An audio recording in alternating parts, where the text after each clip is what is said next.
Many users across various social media platforms is complaining about static noise such as buzzing or clicky sound on Nothing Ear 1 earbuds. In this video, we will show you some easy ways to fix static noise problem on Nothing Ear 1 earbuds.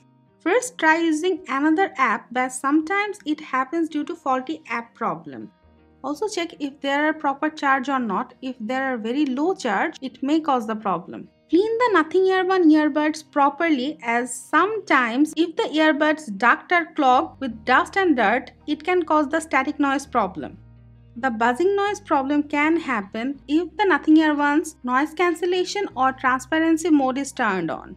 Turn them off. Also, tap on this three-dot icon and turn off in-ear detection. It can fix the problem.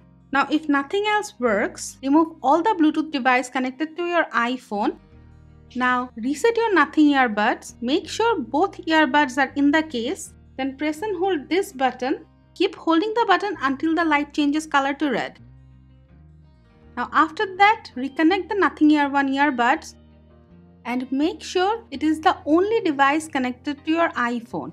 And it should fix the static noise problem on Nothing Ear 1 earbuds. So guys, this is the way you can easily fix the static noise problem on Nothing Ear 1 earbuds. That's it for now. If you have any query regarding the topic, let us know in the comment below and always stay with our channel. Thank you.